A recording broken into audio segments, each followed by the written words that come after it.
کبھی آپ نے تنہائی میں بیٹھ کر اس کائنات کے سناٹے کو محسوس کیا ہے؟ یہ زمین، یہ آسمان، یہ اربوں خربوں ستارے، یہ سب کس کے سہارے کھڑے ہیں؟ انسانی تاریخ گواہ ہے کہ اس زمین پر بڑے بڑے سرکش لوگ آئے، فرعون آئے، نمرود آئے، ایسے باغی اور ملحد گزرے جنہوں نے کہا کہ خدا ایک افسانہ ہے، لیکن ایک بہت عجیب اور حیران کن حقیقت ہے جس پر ہماری نظر بہت کم ہی جاتی ہے۔ اللہ رب العزت نے قرآن مقدس میں اپنا ذاتی نام متعارف کروایا، اللہ، اور جب یہ نام سامنے آیا تو یہ صرف ایک نام نہیں تھا، یہ ایک کھلا چیلنج تھا۔ اللہ نے پوری انسانیت کو، تمام جن و انسان کو اور تمام باغیوں کو چیلنج دیا کہ اس کے سوا کوئی ہے جو خود کو اس نام سے پکار سکے۔ تاریخ اٹھا کر کے دیکھ لیجئے، دنیا میں ہزاروں جھوٹے خدا بنے، لوگوں نے پتھروں کو پوجا، سورج کو دیوتا مانا، انسانوں نے خدائی کے دعوے کیے، لیکن کیا آج تک کسی ایک شخص نے، چاہے وہ کتنا ہی بڑا کافر یا فرعون کیوں نہ ہو، یہ جرأت کی کہ وہ اپنا نام اللہ رکھ لے؟ نہیں، کسی نے ایسا نہیں کیا۔ کیوں؟ کیونکہ یہ نام ایک ایسی ہیبت رکھتا ہے کہ منکرین کے دل بھی کام چاہتے ہیں۔ کافروں اور ملحدوں کا اس تجربے میں داخل نہ ہونا اس بات کا سب سے بڑا ثبوت ہے کہ ان کا کفر ان کے دلوں میں پکا نہیں تھا۔ اگر وہ اپنے کفر میں سچے ہوتے تو کہتے چلو ہم یہ نام رکھ کر کے دیکھتے ہیں کہ کیا ہوتا ہے، لیکن ایسا کبھی نہیں ہوا۔ یہ نام اس واجب الوجود ہستی کا ہے جس نام کا کائنات میں ہونا یہ ناگریز ہے، یہ صرف اللہ رب العزت ہی کا نام ہو سکتا ہے۔ آج ہم کلام الہی کی اس چوٹی پر قدم رکھ رہے ہیں، قرآن کی اس آیت کی گہرائی میں اترنے جا رہے ہیں جسے آیت الکرسی کہا جاتا ہے۔ اللہ کے رسول سے ایک مروی حدیث ہے، آپ صلی اللہ علیہ وسلم نے ارشاد فرمایا کہ آیت الکرسی قرآن کی سردار آیت ہے، تمام آیتوں کی سردار ہے۔ یہ صرف الفاظ کا مجموعہ نہیں ہے، یہ توحید کا وہ سمندر ہے جس کے ساحل پر کھڑے ہو کر انسان اپنی حیثیت بھول جاتا ہے۔ تو بات شروع ہوتی ہے ایک عظیم دعوے سے۔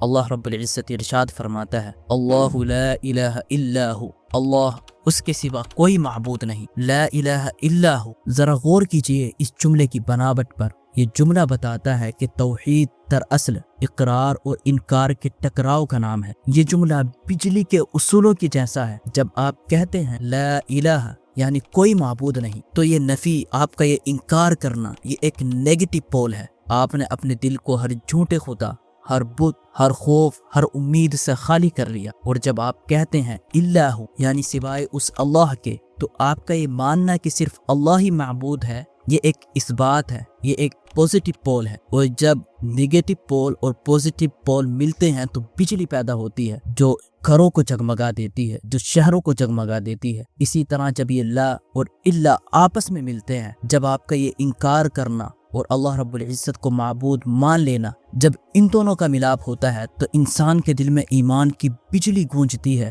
اور ایک زبردست طاقت پیدا ہوتی ہے جو انسان کے ضمیر کو جگمگا دیتی ہے۔ یہ دعویٰ کہ اللہ کے سوا کوئی معبود نہیں، یہ کوئی جذباتی بات نہیں ہے، یہ ایک ٹھوس حقیقت ہے۔ دیکھیے، اگر کائنات کا کوئی اور خدا ہوتا تو وہ کہاں چھپا ہوا ہے؟ اگر میں آپ کو ایک مثال دوں، فرض کریں کہ ہم ایک محفل میں بیٹھے ہیں، وہاں زمین پر پیسوں سے بھرا ایک بٹوا ویلٹ پڑا ملتا ہے۔ ہم سب حاضرین کو دیکھتے ہیں، پوچھتے ہیں کہ یہ بٹوا کس کا ہے، تو کوئی نہیں بولتا۔ پھر ایک شخص باہر سے آتا ہے اور کہتا ہے لوگو، یہ میرا بٹوا ہے جو گم ہو گیا تھا۔ اب چونکہ ہم میں سے کسی نے دعویٰ نہیں کیا کہ یہ بٹوا میرا ہے اور صرف اسی باہر سے آنے والے شخص نے اس کا دعویٰ کیا ہے، تو یہ بات بالکل ظاہر ہے کہ وہ بٹوا اسی کا ہے۔ بالکل اسی طرح یہ کائنات ہمارے سامنے پھیلی ہوئی ہے۔ کیا اس کے خالق ہونے کا دعویٰ اللہ کے سوا کسی اور نے کیا؟ کیا ان مورتیوں نے کبھی بول کر کے کہا کہ ہم نے آسمان بنایا؟ کیا ستاروں نے کبھی کہا کہ ہم نے انسان کو پیدا کیا؟ نہیں، پوری کائنات میں ایک خاموشی ہے۔ صرف ایک ذات ہے جس نے یہ دعویٰ کیا، اس نے اپنے پیغمبر کو بھیجا اور بتایا کہ میں نے پیدا کیا ہے۔ اور چونکہ کوئی دوسرا دعوے دار سامنے نہیں آیا، کوئی مخالف سامنے نہیں آیا جس نے کہا ہو کہ نہیں، خدا تو میں ہوں، تو یہ ثابت ہو گیا کہ یہ دعویٰ سچا ہے۔ لا الہ الا ہو، یہ بات بذات خود سچی ہے کیونکہ اس کا کوئی مقابل موجود ہی نہیں ہے۔ اگر کوئی اور خدا ہوتا تو خداؤں کے درمیان جنگ چھڑ جاتی، کیونکہ ایک خدا دوسرے خدا پر بڑھوتری چاہتا، اس سے آگے بڑھنا چاہتا، اور اس طرح ایک بہت بڑی جنگ ہوتی اور سارا کا سارا نظام دھرم پرم ہو جاتا۔ مگر یہ نظام کائنات جس نظم و ضبط سے چل رہا ہے، یہ پکار پکار کر کے کہہ رہا ہے کہ کنٹرول صرف ایک ذات کے ہاتھ میں ہے، اور وہ ذات اللہ رب العزت کی ذات ہے۔ اب سوال یہ ہے کہ وہ اکیلا معبود ہے کیسا، اس کی صفات کیا ہیں؟ اللہ رب العزت ارشاد فرماتا ہے الحی القیوم، وہ ہمیشہ زندہ رہنے والا ہے اور کائنات کو تھامنے والا ہے۔ یہاں ہمیں تھوڑی دیر رکنا ہوگا۔ ہم لفظ زندگی کا مطلب بہت چھوٹا سمجھتے ہیں۔ ہم سمجھتے ہیں کہ جو سانس لے رہا ہے، جو چل پھر رہا ہے، صرف وہی زندہ ہے، لیکن قرآن ہمیں بتاتا ہے کہ زندگی کا تصور بہت وسیع ہے۔ ہر وہ چیز، دھیان سے سنیے گا، ہر وہ چیز جو اپنے مقصد کو پورا کرنے کی صلاحیت رکھتی ہو وہ زندہ ہے۔ ایک پتھر جو پہاڑ کا حصہ ہے، جب تک وہ وہاں ہے اس کی ایک زندگی ہے۔ یہ بات آج تو سائنس سے بھی ثابت ہے، جیسے کہ سائنٹسٹ کہتے ہیں کہ ایٹم کے اندر الیکٹرون حرکت کر رہے ہیں اور ہر چیز ایٹم سے بنی ہوئی ہے، تو لہذا ہر ایک چیز میں حرکت ہے، وہ زندہ ہے۔ اس لیے اس پتھر کی بھی ایک زندگی ہے۔ جب آپ پتھر کو توڑ کر سڑک پر بچھا دیتے ہیں تو آپ نے اس کی زندگی ختم نہیں کی، آپ نے صرف اس کا مشن بدلا ہے۔ پہلے وہ پہاڑ تھا، اب وہ راستہ ہے۔ لیکن چاہے وہ پتھر ہو، پودا ہو، جانور ہو یا انسان ہو، یہ تمام زندگیاں جتنی بھی ہیں یہ سب کی سب ادھار کی ہیں۔ یہ ہماری اپنی ذاتی زندگیاں نہیں ہیں۔ ہماری زندگی کی ایک شروعات ہے اور ایک انتہا ہے جو موت پر ختم ہو جاتی ہے، یا پھر کل قیامت کے دن جب اللہ رب العزت تمام چیزوں کو ہلاک کر دے گا تو اس وقت ختم ہو جائیں گی۔ لیکن الحی وہ ذات ہے جس کی زندگی اپنی ہے، ذاتی ہے، کسی نے اسے زندگی تحفے میں نہیں دی۔ وہ ازل سے ہے اور ابد تک رہے گا۔ وہ تب سے ہے جب تک ہماری سوچ بھی نہیں جا سکتی، اور وہ تب تک رہے گا جہاں تک ہم سوچ بھی نہیں سکتے۔ اسے موت نہیں آ سکتی۔ کیوں؟ کیونکہ اس کی وہ زندگی ذاتی ہے، اس لیے وہ ختم نہیں ہو سکتی۔ کیونکہ اگر خدا کو موت آ جائے تو کائنات کا کیا بنے گا؟ اور چونکہ وہ الحی ہے اس لیے وہ القیوم بھی ہے۔ قیوم وہ ہوتا ہے جو خود اپنے بلبوتے پر کھڑا ہوتا ہے اور جو دوسروں کو اپنے سہارے کھڑا رکھتا ہے۔ یہاں اسلام نے انسانی سوچ کے ایک بہت بڑے فتنے کا رد کیا ہے۔ پرانے زمانے کے یونانی فلسفی جیسے ارسطو یہ مانتے تھے کہ خدا ہے، لیکن وہ کہتے تھے کہ خدا اتنا عظیم ہے کہ اس نے کائنات بنائی اور پھر اسے ایویں چھوڑ دیا۔ اب وہ خدا نعوذ باللہ کائنات کے معاملے میں دخل نہیں دیتا، وہ اپنی ذات میں مگن ہے۔ آیت الکرسی نے آ کر کے اس فلسفے کو پاش کر دیا۔ اسلام کہتا ہے نہیں، ہمارا رب لا تعلق نہیں ہے۔ ایسا نہیں ہے کہ وہ ریٹائر ہو گیا ہے یا اس نے کائنات بنائی اور ایویں چھوڑ دی، نہیں، وہ قیوم ہے۔ وہ ہر لمحہ، ہر سیکنڈ اس کائنات کو تھامے ہوئے ہے۔ وہ زمین کے ذروں سے لے کر کہکشاؤں کی گردش تک ہر چیز کا نگہبان ہے۔ اگر وہ ایک لمحے کے لیے اپنی توجہ ہٹا لے تو کائنات بکھر جائے۔ ہر چیز اپنے وجود کے لیے اللہ رب العزت کے ہولڈ کی محتاج ہے۔ یہ ایک مثبت اور پوزیٹیو تعلق ہے، ایسا نہیں ہے جیسے یونانی فلسفیوں نے کہا تھا۔ تو جب وہ کائنات کو تھامے ہوئے ہے تو کیا وہ تھکتا نہیں؟ کیا اسے آرام کی ضرورت نہیں پڑتی؟ تو اللہ رب العزت جواب دیتا ہے لا تأخذہ سنۃ ولا نوم، اسے نہ اونگ پکڑتی ہے نہ نیند۔ سنۃ کا مطلب ہوتا ہے نیند کی شروعات، یعنی اونگ یہ کچی نیند ہوتی ہے، جیسے بندہ بیٹھے بیٹھے جھپکی لے لے، لیکن نوم کا مطلب ہوتا ہے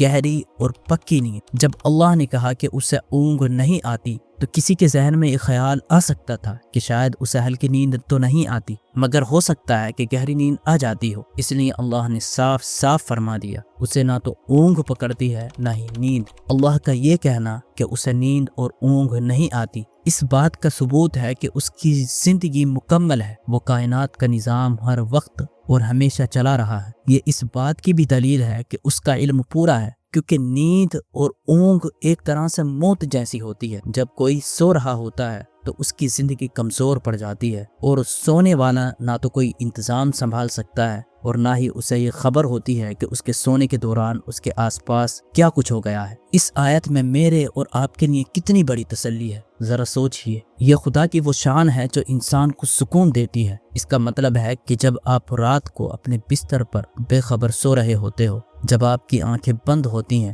تب بھی کوئی ہے جو جاگ رہا ہے، کہ سوتے وقت آپ کا دل دھڑکنا بند کر دیتا ہے، کہ آپ کے پھیپھڑے سانس لینا چھوڑ دیتے ہیں، کیا معدہ ہضم کرنا روک دیتا ہے؟ نہیں، آپ کے اندر کی یہ پیچیدہ مشینری چل رہی ہے۔ کون چلا رہا ہے؟ آپ تو سو رہے ہیں۔ یہ وہی الحی القیوم ہے جو جاگ رہا ہے، جو آپ کی حفاظت کر رہا ہے۔ یہ کیسی محبت ہے! وہ مالک کہتا ہے میرے بندے تو آرام کر، تو سو جا، مجھے نیند نہیں آتی، میں تیرے لیے جاگ رہا ہوں۔ خدا کی قسم، یہ ہمارا ایسے رب کی غلامی کرنا یہ ہمیں ذلیل نہیں کرتا، یہ ہمیں عزت دیتا ہے کہ وہ ہمارا مالک، ہمارا رب ایسا ہے جو کبھی غافل نہیں ہوتا۔ پھر آگے اللہ رب العزت نے ارشاد فرمایا لہو ما فی السماوات و ما فی الارض، جو کچھ آسمانوں میں ہے اور جو کچھ زمین میں ہے سب اسی کا ہے۔ یہ ملکیت کا اعلان ہے، یہ وہ اعلان ہے جو انسانی سماج سے ظلم، حسد اور ڈپریشن کا خاتمہ کر سکتا ہے۔ ہم دنیا میں کہتے ہیں یہ میرا گھر ہے، یہ میری گاڑی ہے، یہ میری زمین ہے۔ آیت الکرسی کہتی ہے نہیں، یہ سب اللہ کا ہے، تم صرف امین ہو، تم صرف نائب اور ٹرسٹی ہو، تمہارے پاس یہ چیزیں عارضی طور پر استعمال کے لیے دی گئی ہیں، تمہارے بعد دوسرے لوگ آئیں گے تو یہ ان کی امانت میں چلی جائیں گی۔ جب انسان کے دل میں یہ بات بیٹھ جائے کہ میں مالک نہیں ہوں تو پھر دنیا کی محبت اسے پاگل نہیں کرتی۔ اگر دولت مل جائے تو وہ اکڑتا نہیں، کیونکہ وہ جانتا ہے کہ مال کا مالک کوئی اور ہے، اور اگر چھن جائے تو وہ غم سے نڈھال نہیں ہوتا، وہ خودکشی نہیں کرتا، جو اس کا مالک تھا اس نے واپس لے لیا۔ یہ عقیدہ انسان کو ذہنی سکون عطا کرتا ہے۔ اب آئیے اس آیت کے اس حصے کی طرح جو انسان کے غرور کو توڑتا ہے اور ساتھ ہی جھوٹی امیدوں کو بھی۔ اللہ رب العزت ارشاد فرماتا ہے مَن ذَا الَّذِي يَشْفَعُ عِندَهُ إِلَّا بِإِذْنِهِ، کون ہے جو اس کے پاس سفارش کر سکے مگر اس کی اجازت سے۔ دنیا میں لوگ سمجھتے تھے اور آج بھی سمجھتے ہیں کہ ہم فلاں بزرگوں کو پکڑ لیں گے، فلاں مورتی کی پوجا کر لیں گے، فلاں کو خدا کا بیٹا بنا لیں گے تو وہ ہمیں بخشوا لے گا، چاہے ہم جو مرضی کرتے پھریں۔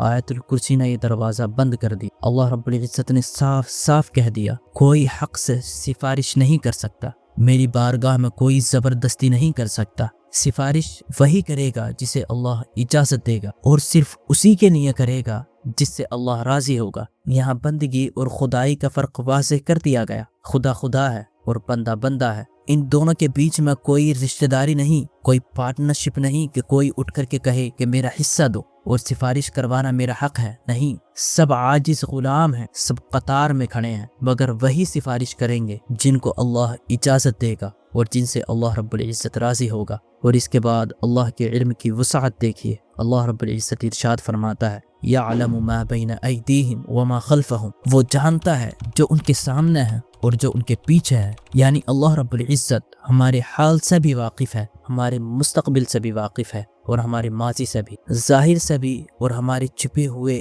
رازوں سے بھی۔ اور انسان ولا یحیطون بشیء من علمہ الا بما شاء، اور انسان وہ اللہ کے علم میں سے کسی چیز کا احاطہ نہیں کر سکتے مگر جتنا اللہ رب العزت چاہے۔ آج 21ویں صدی کا انسان سائنس اور ٹیکنالوجی پر بہت اتراتا ہے۔ ہم کہتے ہیں ہم نے دریافت یعنی ڈسکور کر لیا، ہم نے کائنات کے راز پالی، لیکن ذرا رکیے، غور کیجئے۔ لفظ دریافت، ڈسکوری پر غور کریں۔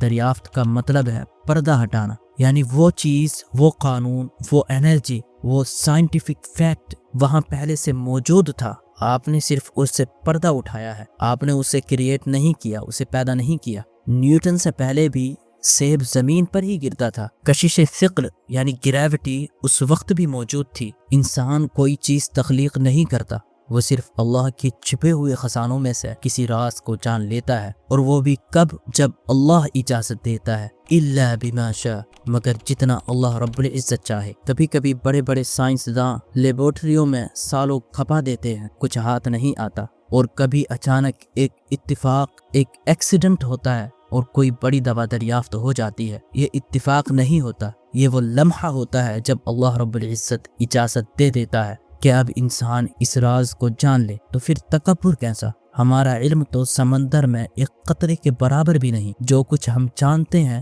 وہ صرف اسی رب کی عطا ہے، یہ ہماری قابلیت نہیں ہے۔ اللہ رب العزت نے چاہا تو ہم نے اس راز کو پا لیا، وہ نہ چاہتا تو ہم کتنی بھی کوششیں کر لیتے ہم اس راز کو نہ پاتے۔ پھر اللہ رب العزت اس کائنات کی وسعت کا ذکر کرتا ہے وسع کرسیہ السماوات والارض، اس کی کرسی آسمانوں اور زمینوں پر چھائی ہوئی ہے۔ نبی اکرم صلی اللہ علیہ وسلم نے ایک بہت پیاری مثال دے کر کے ہمیں سمجھایا کہ اللہ کی کرسی کتنی بڑی ہے۔ آپ صلی اللہ علیہ وآلہ وسلم نے ارشاد فرمایا 7 آسمان اور زمینیں اللہ کی کرسی کے مقابلے میں ایسے ہیں جیسے ایک وسیع اور عریض ریگستان میں کوئی ایک چھوٹی سی انگوٹھی پڑی ہوئی ہو۔ سوچئے ہماری یہ زمین، یہ سورج، یہ نظام شمسی، یہ سولر سسٹم، یہ کہکشائیں، یہ یونیورس یہ کتنی بڑی ہیں، اس میں کتنی گیلیکسیاں ہیں، لیکن اللہ رب العزت کی کرسی کی وسعت کے سامنے یہ صرف ایک بہت بڑے صحرا میں پڑی ایک انگوٹھی کے برابر ہے۔ اور اتنے عظیم کائنات کو سنبھالنا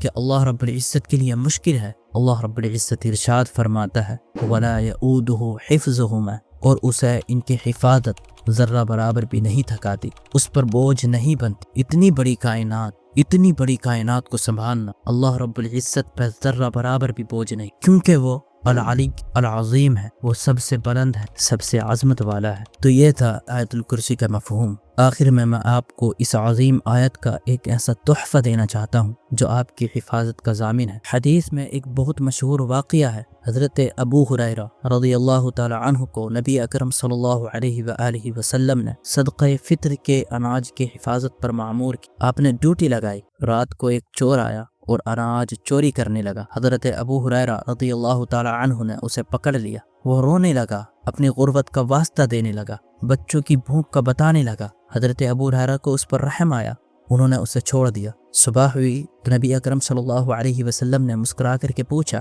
کہ اے ابو ہریرہ، رات تمہارے قیدی کا کیا بنا؟ حضرت ابو ہریرہ نے آپ صلی اللہ علیہ وسلم کے سامنے سارا قصہ سنایا۔ آپ نے ارشاد فرمایا اس نے جھوٹ بولا، وہ پھر آئے گا۔ 3 راتیں ایسا ہی ہوا۔ تیسری رات جب وہ چور چوری کرنے کے لیے آیا تو حضرت ابو ہریرہ نے اسے پکڑ لیا اور کہا کہ اب تو میں تجھے رسول اکرم صلی اللہ علیہ وسلم کے پاس لے کر کے جاؤں۔ تو اس چور نے، جو اصل میں انسانی شکل میں شیطان تھا، اپنی جان چھڑانے کے لیے ایک راز کی بات بتائی۔ اس نے کہا مجھے چھوڑ دو، میں تمہیں ایسے کلمات سکھاتا ہوں کہ جب تم بستر پر لیٹو گے تو اللہ کی طرف سے تم پر ایک محافظ مقرر ہو جائے گا اور صبح تک شیطان تمہارے قریب نہیں بھٹکے گا۔ حضرت ابو ہریرہ نے پوچھا وہ کیا ہے؟ تو شیطان نے جواب دیا کہ وہ آیت الکرسی ہے، جب تم اسے رات میں پڑھ کر کے سو گے تو تمہارے لیے ایک محافظ مقرر کر دیا جائے گا۔ جب صبح ہوئی، یہ واقعہ دربار رسالت میں سنایا گیا تو نبی اکرم صلی اللہ علیہ وسلم نے ارشاد فرمایا کہ اس نے یہ بات سچ کہی، حالانکہ وہ بہت بڑا جھوٹا ہے۔ اور اے ابو ہریرہ، کیا تم جانتے ہو کہ وہ کون تھا؟ وہ شیطان تھا۔ تو میرے عزیزوں، آیت الکرسی کوئی معمولی کلام نہیں ہے۔ جس گھر میں یہ پڑھی جائے وہاں سے شیاطین اور جادوگر 30 دن کے لیے بھاگ جاتے ہیں۔ جو شخص ہر فرض نماز کے بعد اسے پڑھ لے تو اللہ کے رسول نے ارشاد فرمایا اس کے اور جنت کے درمیان سوائے موت کے کوئی رکاوٹ نہیں ہے۔ اس آیت کو اپنی زندگی کا حصہ بنا لیں۔ جب بھی خوف محسوس ہو، جب بھی اکیلا پن ہو، جب بھی دل گھبرائے، ان الفاظ کو صرف زبان سے نہیں دل کے یقین کے ساتھ ادا کریں۔ اللہ لا الہ الا هو الحی القیوم۔ اللہ رب العزت ہمیں اس آیت کی عظمت کو سمجھنے، اس کے تقاضوں پر عمل کرنے اور اس کے سائے میں پرسکون زندگی گزارنے کی توفیق عطا فرمائے۔ اگر آپ کو یہ ویڈیو پسند آئی ہو تو ہماری اس ویڈیو کو لائک شیئر ضرور کریں اور کمنٹ میں الحی القیوم لکھنا نہ بھولیے گا۔ ہمیں اپنی دعاؤں میں یاد رکھیں۔ السلام علیکم ورحمۃ اللہ وبرکاتہ۔